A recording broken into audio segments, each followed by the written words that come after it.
Is Joe Biden too old to run for re-election, or can he run again? The US president turned 80 on Sunday, the first octogenarian ever to hold that office. Here's a picture from his party, posted by wife, Jill Biden. He's not the only elderly politician, of course, currently in Washington. A lot of the big names have got very big ages as well. Everyone from Donald Trump to Nancy Pelosi and Mitch McConnell. And actually, Biden did speak to our own Jake Tapper in October about the subject of age.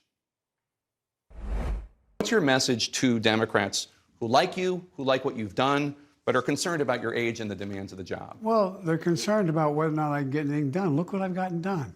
Name me a president in recent history that's gotten as much done as I have in the first 2 years. Not a joke. You may not like what I got done, but the vast majority of the American people do like what I got done. And so it's a matter of, can you do the job? And I believe I can do the job. Let's bring in CNN senior reporter Isaac Dovere. He's in Washington for us this morning. Thank you so much for joining us. What does the party generally, the Democratic Party, think of Joe Biden's prospects in an upcoming election?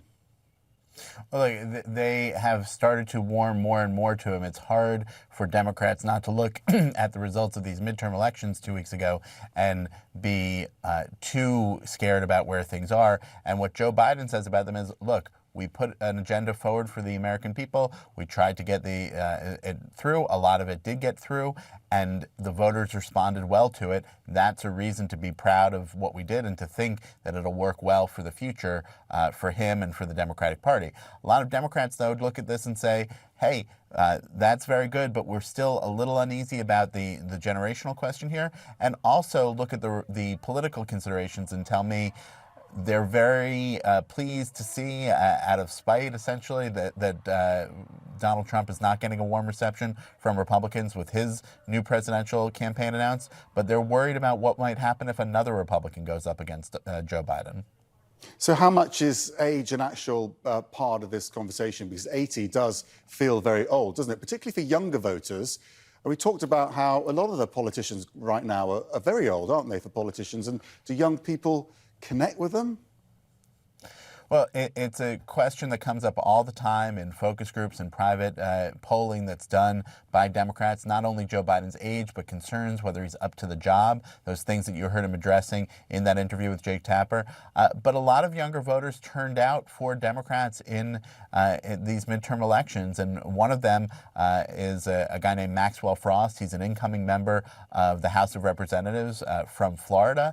He's 25 years old, the first Gen Z member of Congress elected. And he said to me he's really excited to back Joe Biden for running for re-election because he's proud of the agenda that Biden put forward, and that he feels like Biden is the most progressive president that we have had in America, and that's a reason for young people to support him.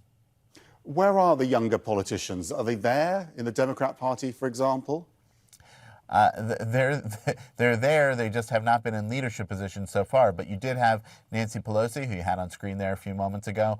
She's 82 years old, Speaker of the House, has been in control for the Democrats in the House for the last 20 years or so, and just last week announced that she would be stepping back from leadership, and there will be a new generation of leaders coming in there. Whether we see that going on elsewhere in the Democratic Party and the Republican Party, that's what the next couple of months are going to tell us. Isaac